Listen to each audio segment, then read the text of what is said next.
Hey guys, welcome back. So we did a fuel system from Marty's on Brent's truck, and there's a couple videos about that.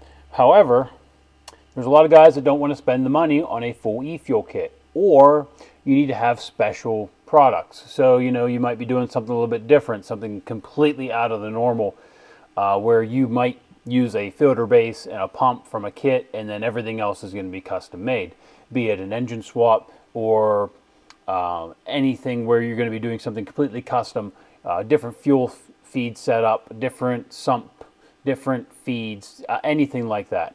So if you want to do something different, or you're going to be running like an alternative fuel, a lot of these products may not work for you. So I have a whole little spiel of pieces here. So these are something that I do. I've done a couple of these now, just with these pieces and parts. I've made my own little e-fuel setup. Now, some of these parts you can buy anywhere. Summit, Jegs, Amazon, whatever you want to buy. Some of these parts you have to buy specifically from certain places. So like this block here. This is a fuel pump replacement block from Marty's Diesel, okay? So, you get the block with the bolt, and then the two washers. I'm not sure what he sends out with it now, but we have this. I make this bracket. It is custom made. I make these myself, and this one's not painted. It's not finished out or anything like that. It's basically just a rough shape. It's ground down. It looks decent. So I still have to paint this.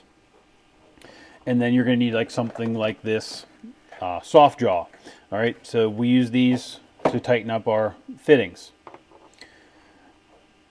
So this stuff is kind of one-off or special place. You got to get it. You can't just buy these anywhere. You got to get these from like an actual reputable place like Summit or Jegs. This has to come from Marty's Diesel.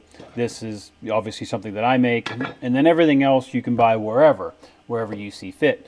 We're using a mix of brass fittings, Earl's fittings, and XRP fittings. And then we also have a fuel lab regulator, and then its parts bag, and then we're running a liquid filled fuel pressure gauge. And here we have Napa Gold filters. These are just what I like to use. They're easy to get. And then we have the Napa filter bases, and then we have stainless braided line. Now this braided line is a little bit different than your typical braided line. As you can see inside here, it looks a little bit not like rubber. All right, so these are their PTFE stainless braided line. It is carbon lined. You can actually use this for brake line if you wanted to, but I use this line because it is impervious to just about anything.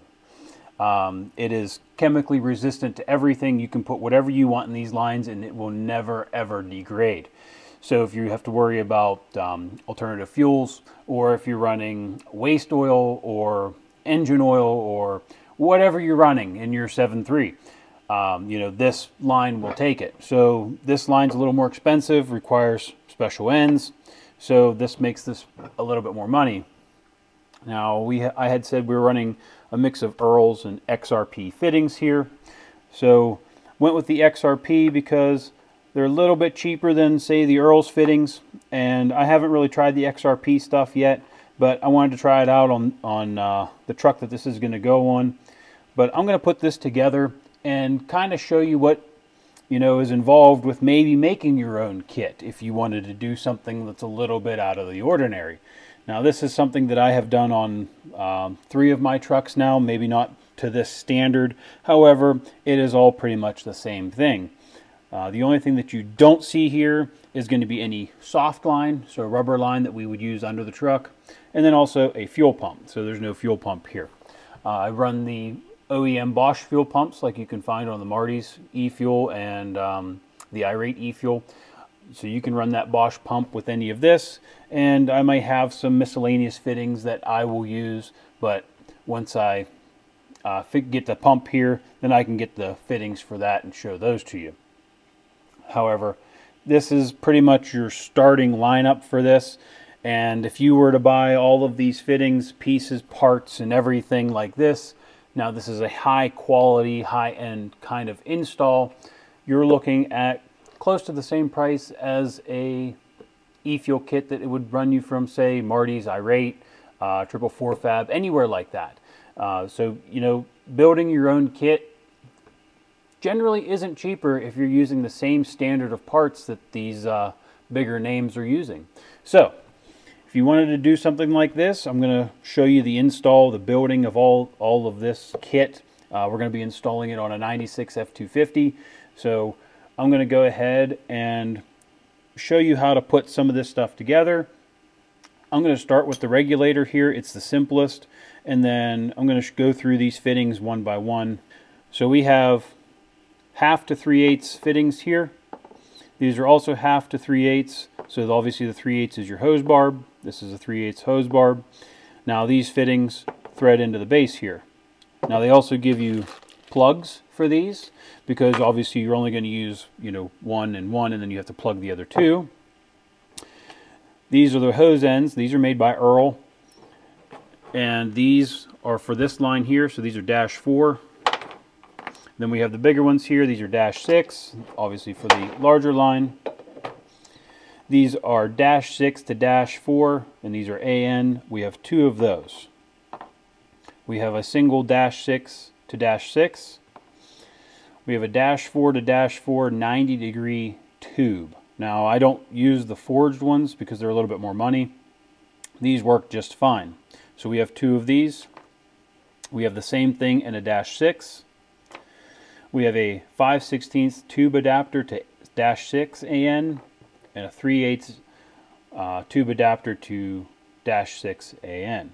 Now we have this also, and if you watch my e-fuel kit video on Marty's, you'll see I talk about these port adapters. So this is basically your difference here. So you have AN-6 fittings on the bottom here, and then your top, this side will be -6 AN, this side is -6 port. So the only difference is they basically cut the flare off of this. Now you can use this fitting in place of this fitting on adapters or ports such as this that are deep enough to accept this flare, where this flare won't get in the way, and you can actually put an O-ring on here.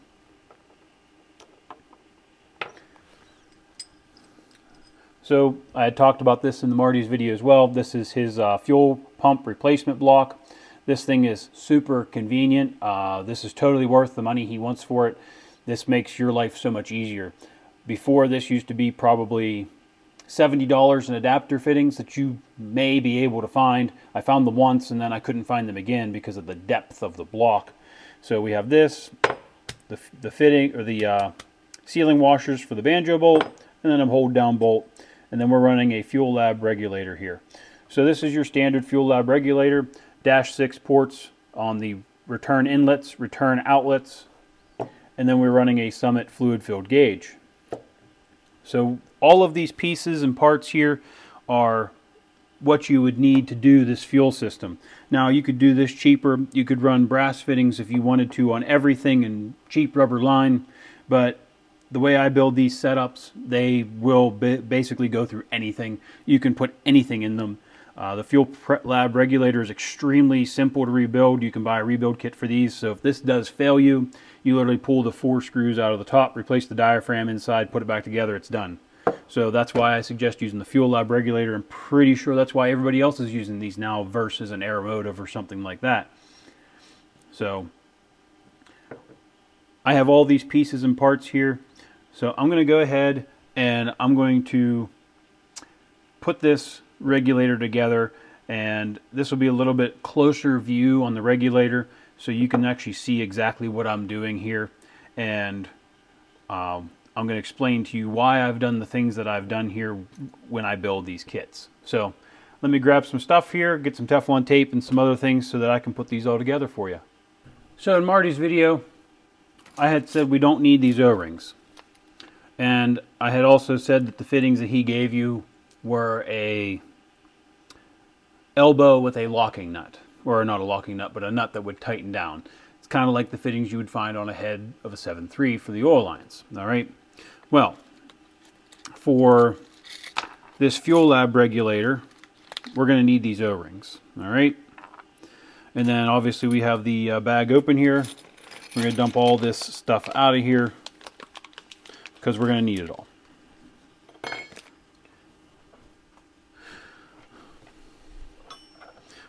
Once again, we do not need the vacuum port.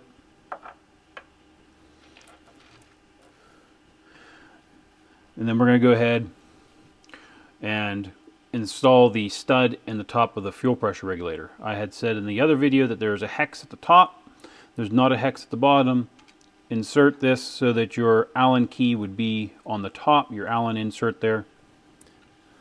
And then your washer with the rounded edge down, followed by the nut.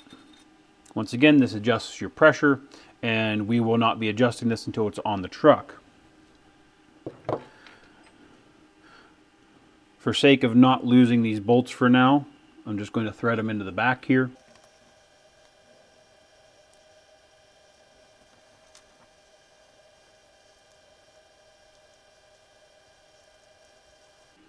Because this regulator will eventually be mounted onto this plate. Obviously we still have to paint this, so we won't be installing that right now.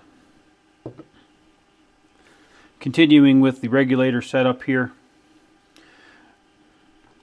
we are running -6 lines inside this regulator. You can buy it with different ones, but your O-rings would slide on here. So I have a port fitting and an AN fitting here. So you can see that the O-ring will fit on the AN fitting. You can see this one's blue. All right. And we're going to put some lubrication on here, but I want to show you something. You can see that now I have to tighten that the rest of the way, but this regulator does have a deep enough port inside it to be able to run a regular AN fitting and use the O-ring to seal.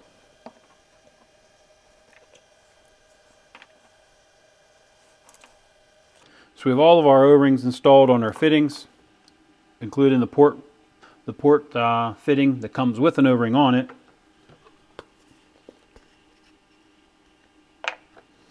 We're just going to put a little bit of silicone grease on these.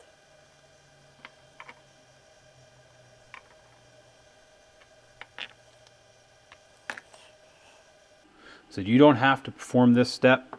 However, I have learned over the years that lubricating the O-ring hurts nothing. So there's no point in risking tearing an O-ring or messing up an O-ring when you could have just put a little bit of silicone grease on it here that's safe for fuels and coolant and everything else. So it's good. It doesn't matter if you get it in the fuel or not, and it'll maybe save your O-ring.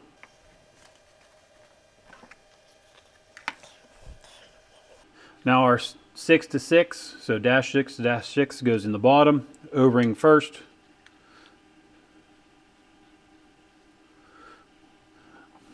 -6 to -4 will go in the sides.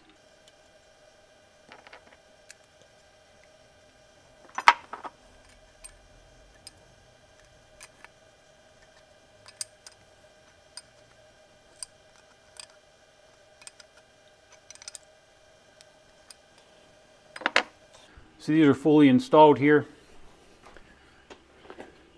You can see that they are fully seated here. It might be a little bit hard to see, but they are fully seated. No issues with this. So this is where your -4 to -4 elbows come into play. So this once again lets you spin this however it needs to be. All right, which is great because with this fitting here, you can install it and then it's done. It also gets you a little bit farther away from the regulator, which is nice. We won't be tightening these up because we have to index these on the truck. Your lower 90 will go down here. And this is basically what you're looking for. Now, see this hole? This is the whole purpose of the hole. So it lets you bring your port out the bottom of the regulator without having any interference.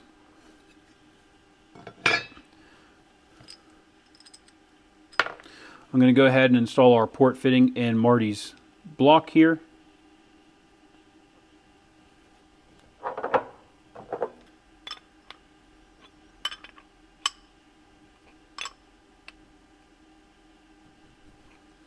That is snug, so that'll be our fitting for our feed.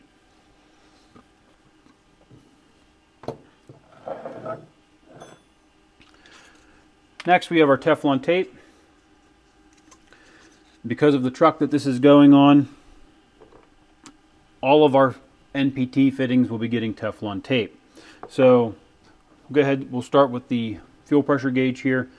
Once again, you want to make sure that you apply your tape correctly. So whenever you're applying tape to your fitting, you want to make sure that your ending edge, so this is your leading, so as you come around, if you were to tear it off, this is your ending edge. As you tighten this fitting, it'll want to peel the tape back. So you want to start with your leading edge away.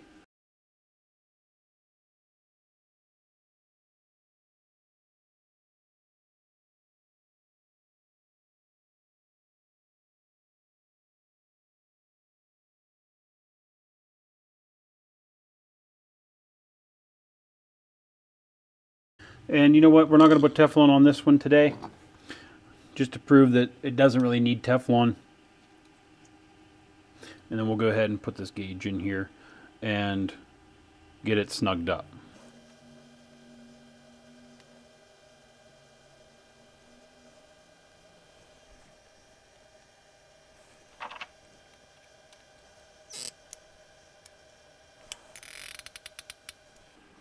Now I still have to tighten this gauge up. So I'm going to leave it kind of wonky so that I remember. I'll tighten it up once it's on the truck and mount it here. That way I can get it good and tight. But this is basically your regulator install for my own e-fuel kit. It's pretty much the same as everybody else's, except I use the different fittings for your sides here. And we go from 6 to 4, which is the factory return line size. And we probably are going to be reusing the original lines on the truck, which are a -4 on the hose end. So these will go right onto your factory fittings. This will return to your fuel tank, this lower piece here. So this is basically it for now. Your -6 hose, which we'll be making here, will thread onto this port, just like that.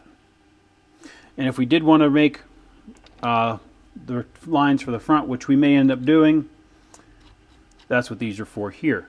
So depending on the condition of our factory return lines, which more than likely will need to be replaced, I'm going to go ahead and make new front ones more than likely. However, that's what these fittings are for.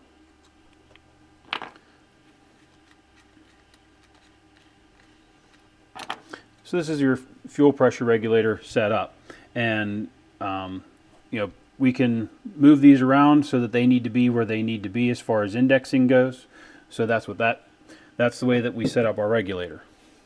Our next order of business is going to be, you know, we have to put Teflon tape on these and install them into the housings here. However, the first order of business is to actually get these mounted to the truck, because we don't know if we're going to be using this here, or maybe this one will go here, or this one will go here, or we're going to plug both of these and use this side instead. So we really need to make sure that we know where these are going to sit under the truck, because each truck's a little bit different. So we can't put any fittings inside these until we get these mounted. So for now, we just have the regulator set up, and our next order of business is going to be, we're going to go underneath the truck and figure out where we can get the filter bases mounted, and then we can go ahead and start to install our fittings and our plugs. And then I'll be building these lines to fit once everything's installed on the truck. That way we're not sitting here saying, okay, well this line needs to be so long, and then you end up needing it to be a ½ inch longer. So I'll have the original lines pulled out, and I will set these up custom so that I know that they're going to be long enough. So that'll be our next step here, and I'm going to set this up and get this painted up so that it's ready to go for us. But the next step, we're going to get these bases installed. All right, so we got my dad's truck in here. Now this is what we're going to be putting the e-fuel on here. And before we get started by taking all this stuff off of here, which would be, we're going to take this beauty cover off and probably going to leave it off because the regulator's probably not going to let it stay on there. However, the way we're going to run the electrical over here, I got to get into this fuse box. So I'm going to pop this air filter box out of here just to make my life a little bit easier, give me a little bit more room to work over there. And we're actually going to put a relay and a fuse in the factory box, so you'd never actually know that it was added. So if you come over here and you open this up, you have two empty spaces here and an empty space here. So there are no terminals in these. I do not remember. I knew there's a power side to the bus bar. So whichever side of these fuses has power, and then you have to add a circuit from the fuse to the relay. And then also you have to obviously run your terminals from your relay out to their respective places. So we'll have to catch ignition, ground, and then also going to have to send power out to the pump. And then you get power through the fuse before the relay. So getting the power there is not too much of a problem as long as the bus bar is there. But we may not have the bus bar here, so I may have to add that little circuit in. But it's been a while since I've done one of these, so I'm going to show you what I do as I get this thing all torn apart. But we're going to go ahead and get this air box out of the way so I can show you how to get this fuse box apart. So we've loosened this screw here. And this is what holds the air box in. One thing I want to note is even though you have both of these up here, that doesn't necessarily mean that one of them is screwed into anything. So if somebody had taken the air box off of this at some point, the air box lid, and it's usually this side that's missing because it can actually go out the bottom of the box and disappear. So we're going to go ahead and get the snorkel off of here.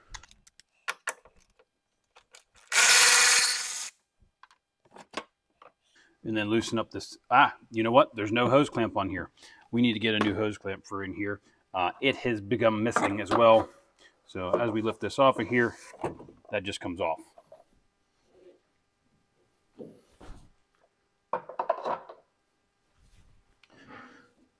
Obviously now is a great time to inspect your air filter, which this one probably should be replaced. We'll get a new one for it.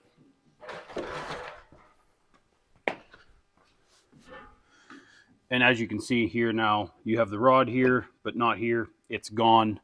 And then we have the nut over here. I'm just going to take this whole box off.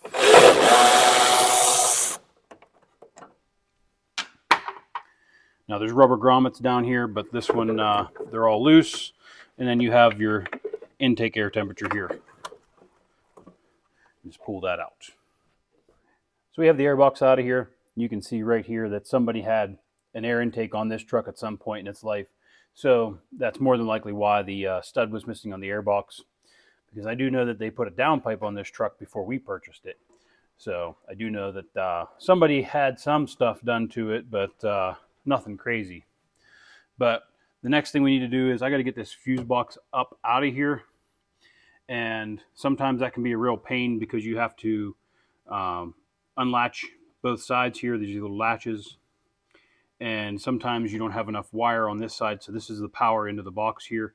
So you have to lift this little cover up like so. And you can actually take it off of there and remove power from the box. Now, if you do that, that will kill power to the whole truck. And doing that will also take any radio presets that you have out. But most of the time, they want you to disconnect the battery. Everybody says, you know, hey, disconnect the battery before you do any work here. But I hate disconnecting batteries. It's just a pain in the butt, especially with the older terminals, because they get crappy over time. But yeah, we're going to go ahead and get this box pulled out of here.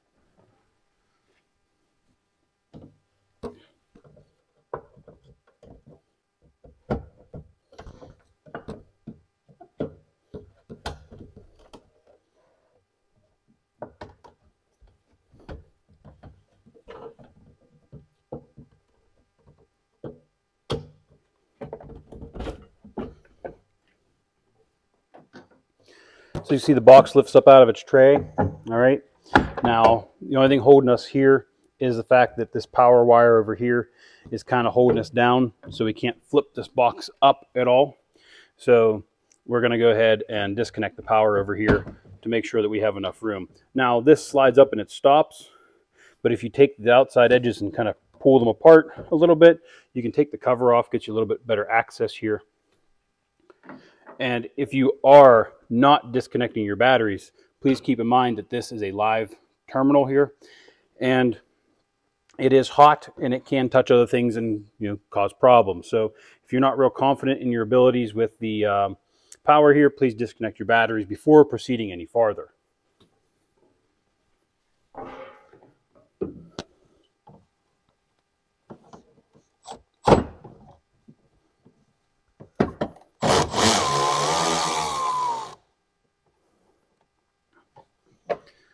So that is a 13 millimeter. It is a lock nut.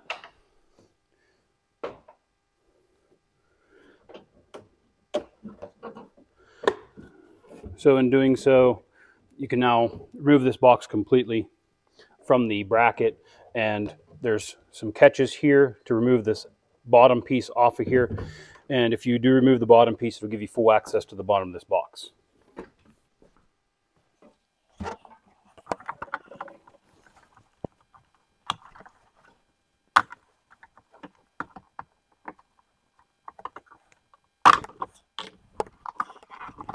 So you have those catches on both sides here.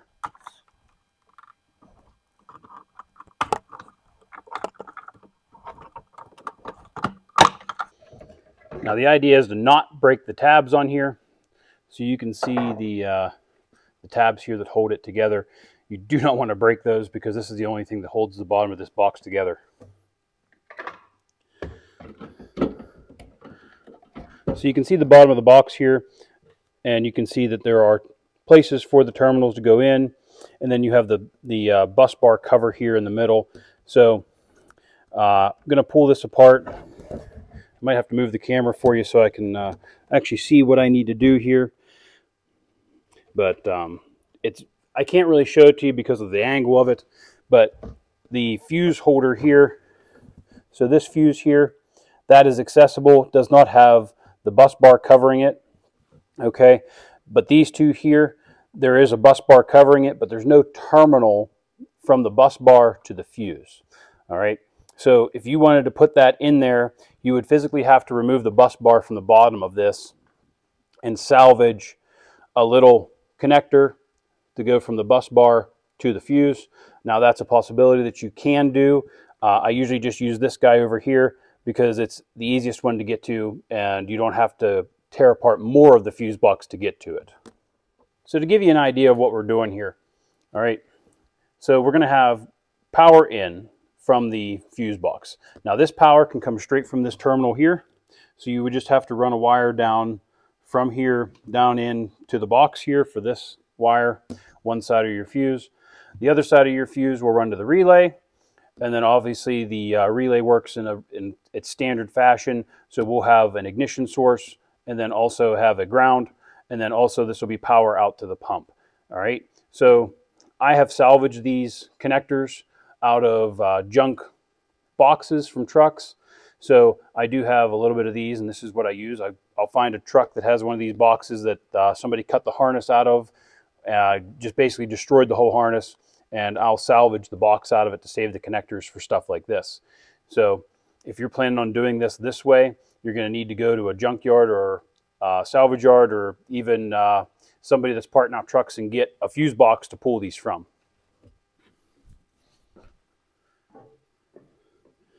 Now, in order to insert your connectors into here, you need to, since we're going to be doing this side here, and then also these relays here, we're going to be doing this section here. You need to pull out all of the relays, okay?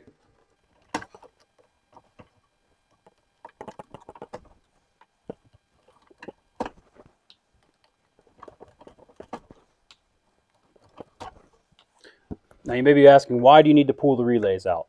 And it's because you need to pull this red retainer out. So this red retainer is the retainer to hold the terminals in so that they can't fall out. Okay, so we have a little catch over here. You see it pulls up out of there, and you got one over here, and then you can pull the whole unit out of here like so. All right. Now you can see the access to the terminals here, and we will have to insert the terminals from the bottom side, And then I'm going to show you how to do the fuses here as well. Now you want to make sure that you put the fuses back in where they came from.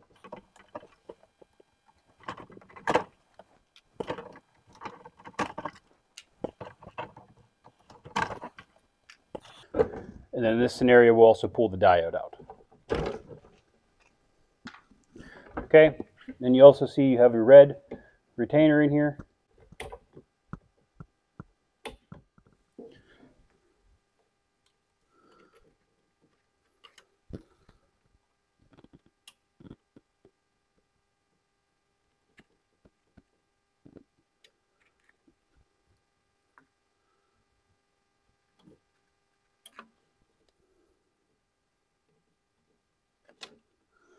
So here's your retainer here.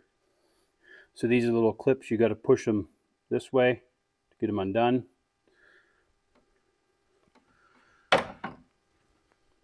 And then same scenario here. You have your terminals, you can push them up through the bottom and get them all seated in there.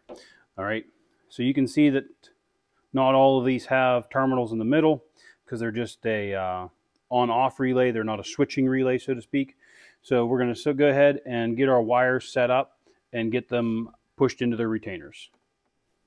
Now before we start putting all of our pins and everything in here, you saw the pins that I had earlier. They have little short pieces on them. So we need to extend those wires, but instead of doing, trying to figure out what we need for length and everything like that, we're going to use new wire for the relay down to the pump, and we have to splice in something like this inertia switch. Now this is something that most e-fuel kits do not come with.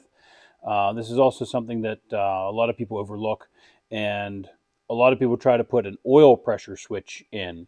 Now the oil pressure switch, while it's nice, it works, the concept behind it is great, because if you lose oil pressure, it closes the contacts or opens the contacts, and it will, essentially shut the fuel pump off. Well, this does the same thing, except whenever you get into an accident, the shock will kill the fuel pump. Okay, so if you hit something and it's large enough shock to kill the inertia switch. So so basically you can test these by just basically hitting them against your hand, and it'll click. Okay, and then you just press the button to push it back down, and it's all by feel. So if you have a good inertia switch, this will be nice to have. So I usually go to the junkyard and I try to find these ones here. They have the rubber top. They're a little bit more waterproof. Most of the time these are inside.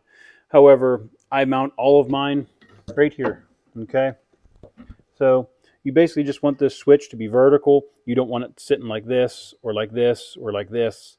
You want the switch to be as vertical as possible. So I go to a junkyard and I'll grab one of these out of a car that's wrecked and try to find ones that are cut up harnesses so you can get the pigtail for it. And I like to mount these things right here on the horn of the cab. So I have a little clip here. So these are speed clips. I've salvaged these from numerous vehicles over the years. And then this is just the original bolt for this.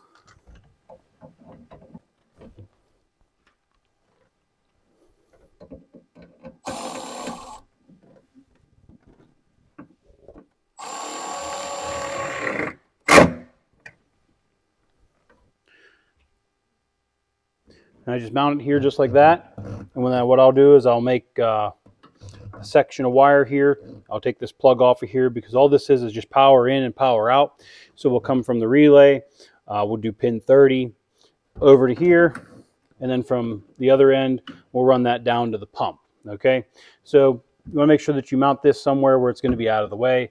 This has generally been my go-to area for this. I've always put these right here. I've never had any issues with them. So we're going to go ahead and make up our little bit of wiring sections and start getting them put in. We got some of our wires made, and we're going to go ahead and start pinning this box up. So the reason we're going to do this first is because I want to get this in and make sure that we can have enough length here to put this box back together, and we can continue making everything else from here back later. Now, to catch power in this box, so you don't have to actually leave this box to catch your signal relay. So I extended these wires just to make sure that we would have enough here. And I may just have to de-extend them, cut this back off because these may be long enough. Okay, so your signal wires, which would be your 85 and your 86 here, you can actually catch power off of your IDM relay. So that would be number 2. That's this guy here. And you want to tap into the 2 smaller wires. Doesn't matter which one goes to which, because all you're doing is completing the circuit. You just have to tap into power and the ground for your signal and your return. So the PCM may be ground, maybe power for the IDM relay to turn on, but it does run through cranking. And that's what you want. You want your fuel pump to be running consistently as soon as you turn the key on. So as soon as you turn the key forward, it powers up the IDM relay and it will power up the IDM, which is what you want your fuel pump to do. So you can actually catch all of your power signal in here. So you just connect to the 2 smaller wires for the IDM relay, which is relay number 2 here. Okay, so under here, relay number 2 is your IDM relay. So the IDM relay is powered on through crank, through run. So as soon as you turn your key to start or run, the IDM relay should turn on. All right, because the IDM is on anytime that the engine is running. So that's what you want for your fuel pump. You don't want something that's going to only be on in run and then accessory and everything like that. You want something that's going to be on through start and run. Okay, so the IDM relay is perfect for that. So there's 4 wires on the back of the relay. Okay, so we have one missing here because I've already put it in the box here to make sure it would make it. All right, so you have your larger wires, which would be your 87 and your 30. All right, and you have your 85 and 86. So these are the 2 wires that you'll be tapping into on the back side of this relay box. Okay, so there's 2 very large wires that run into this relay. Those are not the wires that you want to tap into. The wires you want to tap into are the 2 smaller ones, because all you're doing is a trigger. All right, so all that's doing is just flipping this relay on, and the computer will turn on the IDM relay and then also turn on the fuel pump relay, which will let the fuel pump run the way it should run. All right, so we're going to go ahead and click these terminals into place. Like I said, the bottom of a relay here, your oddball pin that faces differently is going to be your 30 and 87. So these 2 are the ones that are connected together. The 2 that are matching are your 85, 86. All right, so whichever way you want to wire this up is fine, but your 85, 86 is your trigger. Your 87 and 30 is going to be your power distribution. So that'll run from the fuse through the relay to the inertial switch to the fuel pump. All right, so we'll go ahead and put these in. These are very simple to put in. They only go one way, so you can look at the back of the box here, and I'll see if I can grab the camera to show you what I'm doing back here.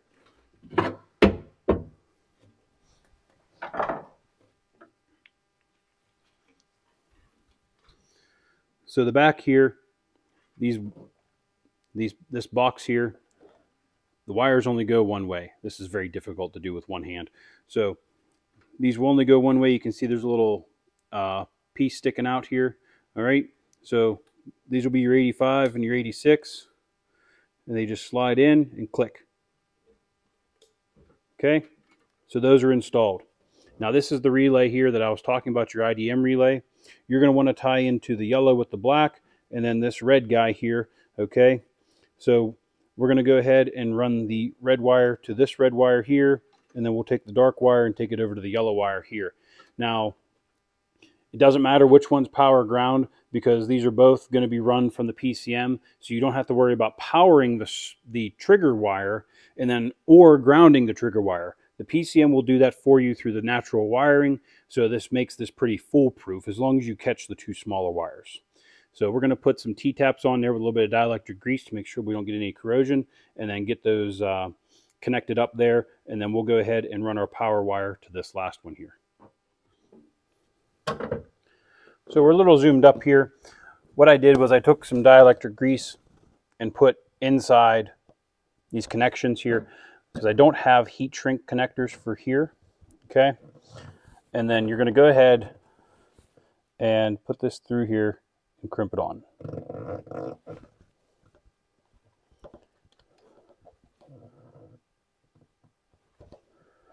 So these are the wires that come from the new relay that you're installing.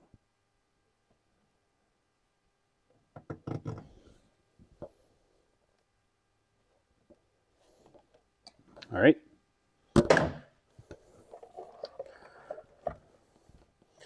So give them a tug, make sure that they're good and tight, and then we'll go ahead and plug them in back here. Now I'll bring the camera over here and show you what I did. It's a little difficult to do this and hold the camera.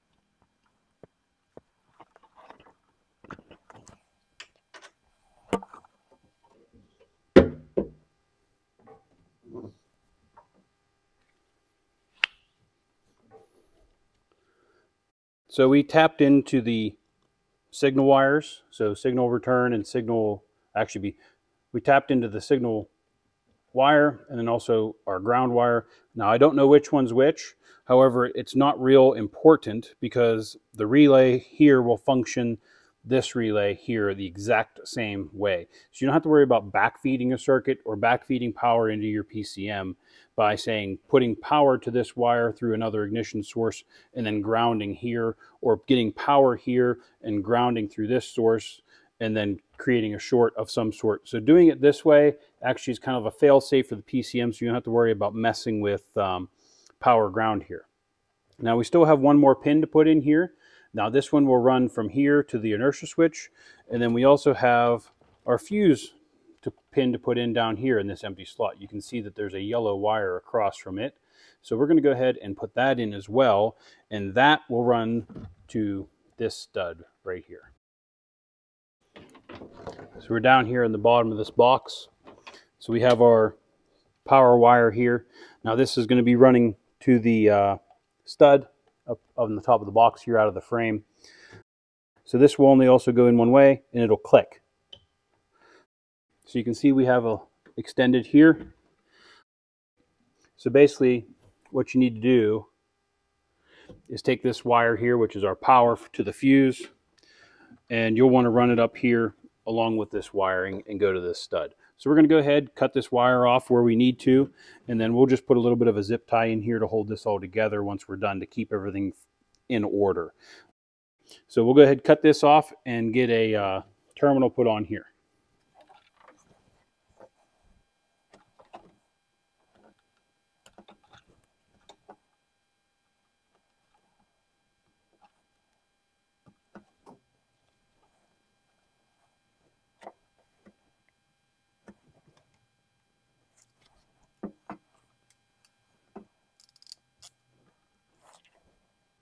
And since we're using a heat shrink connector, I'll grab the heat gun and we'll shrink this down.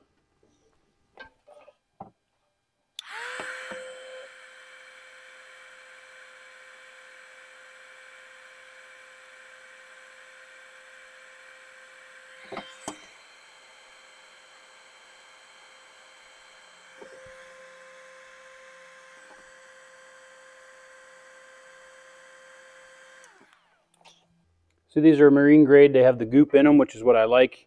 And we'll go ahead and get this put on. So this will come over here to the stud. I'm going to let it cool off a little bit, but we still have one more wire to put in this fuse box.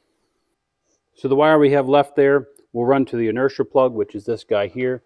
And you can see we already have a little bit of extension put on there. I'm going to go ahead and click this guy in here like that. Okay. And then this wire is going to have to follow the route of the rest of these wires out. So we're going to go ahead, plug our inertia switch in over here in the corner that we wired up earlier, and then make this wire follow through and try to follow the path of these wires here. And we'll go ahead and solder this all together. Now the only thing you want to make sure is whenever you're doing a solder joint, now you can do a butt connection on this if you wish. However, when you're doing a solder joint, you want to make sure that that solder joint isn't in a bending area, okay? So we'll do this way. So I'll just strip the end of this, get some solder put on it, and we'll solder this together and put some heat shrink on it. And we'll give this all a nice little zip tie in here to keep it nice and neat. and then we don't have to worry too much about the solder joint breaking, because that's the one main reason people don't like to do solder joints, is because it becomes a hard point in the wire. But if you put it where it's not supposed to bend, or you don't have a flexibility issue, then you shouldn't have any issues with the soldering joint. So we're ready to solder here. Go ahead and strip this wire back a little.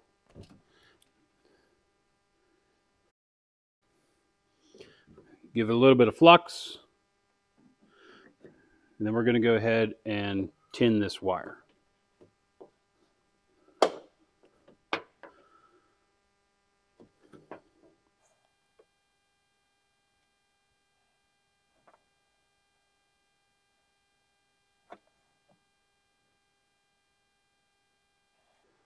All right, so we have this wire here tinned. We'll go ahead and put our heat shrink on. Once again, marine grade heat shrink that does the goop. It's what you really want in here. So we got the heat shrink put on here, and we'll go ahead and solder it to this wire here.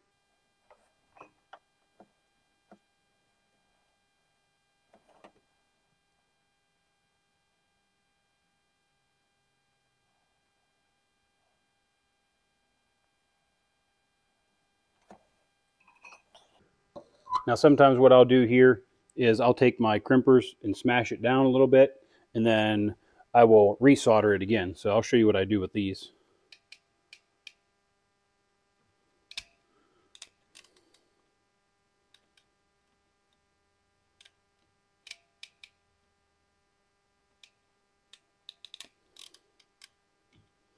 All right, so you can see how that flattens that out really well. So what that does is it basically makes it a crimp.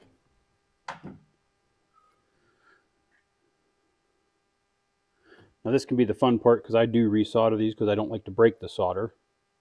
And it'll probably fly apart like it did. Okay. You just resolder it again.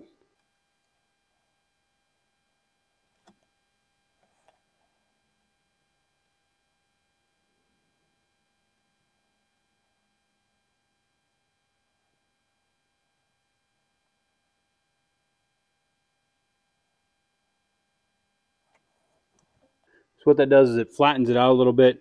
It also spreads the wires out to get you a good solder joint in there. It's a little unusual, a little unorthodox for most people to do something like that. Then we'll let it cool off a little bit here, and then we'll give it the heat shrink. And then we'll go ahead and get this all tidied up, put back together, and then we can go ahead and start running our wires down to the fuel pump from the inertia switch.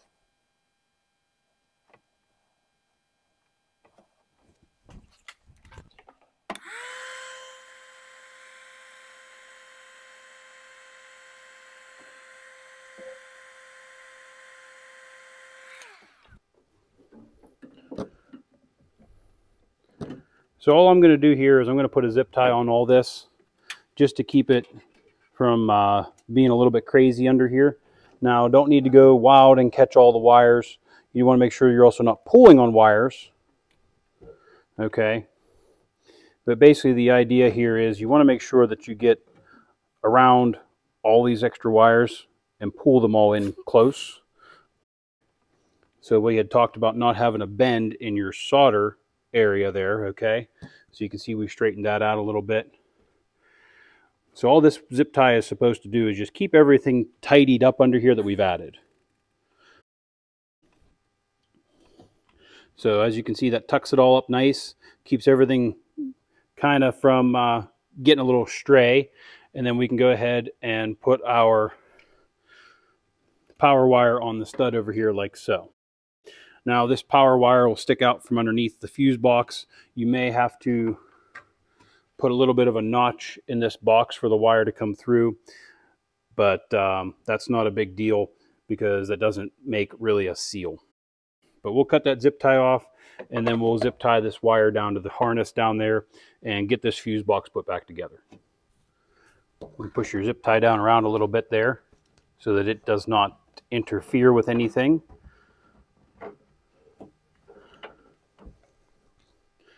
And then we'll go ahead and start getting the bottom of this box put on. So the box only goes one way here. And you got to get all the wires into this little hole in the back corner here.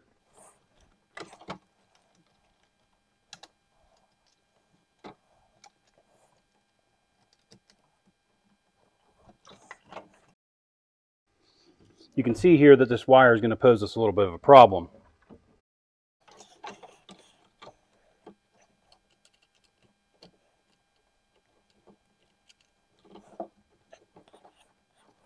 So since it wants to give us a little bit of an issue here, I'm actually going to take this wire out of this zip tie so that I can give it the routing that it really wants. All right. So it's out of the zip tie there, which is no big deal. And then we'll see how this wants to sit over here. Okay, so you can see there's a little bit of a cutout in this box here. Now that is for the bus box here, right here, this bus line. So we're going to take this guy and give it a little notch right here. So we put a little notch in here. So I cut it out with some cutters there, and then I took the soldering iron and just smoothed it out so we don't have any sharp edges. It looks a little rough, but it's just the shadowing.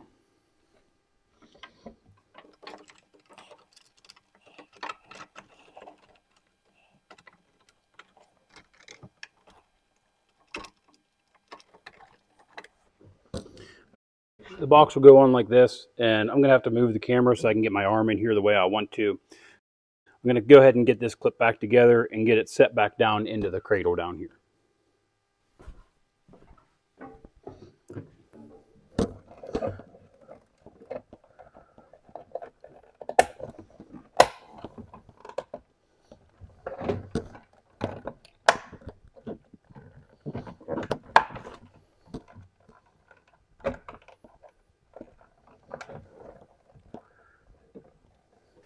All right, so we got our box clipped back on here. We can come up here and you can see that all of our terminals are installed. Go ahead and put your red clips back in here.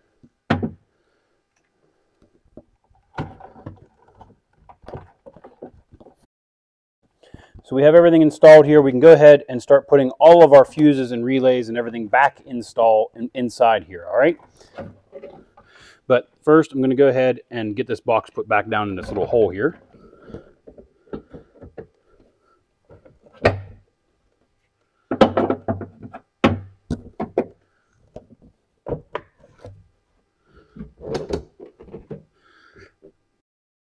So now that we have that done there, go ahead, put your fuses and relays back in.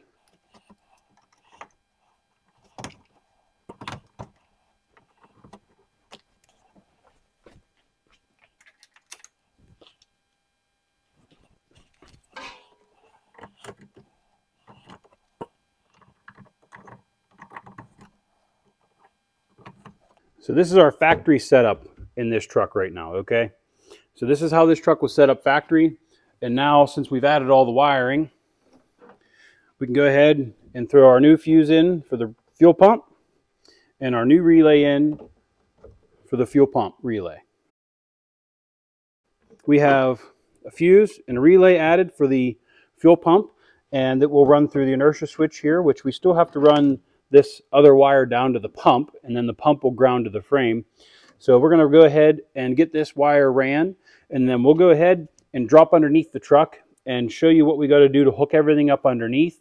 We'll get everything pre-plumbed, and then we'll start working on getting everything installed on the top of this truck. So we have our wires ran here, and the one here with the black stripe on it down here, it is the one that goes into the fuse box. This other one runs down to the fuel pump, and this is our inertia switch up here. And make sure you press the button to make sure that it is set and not tripped. We've got this all wired in here. Wire runs down along the frame, and I'm going to go ahead and show that to you.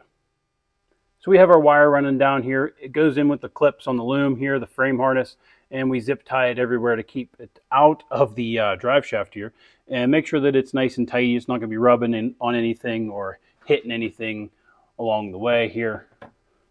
And we run it to a plug here.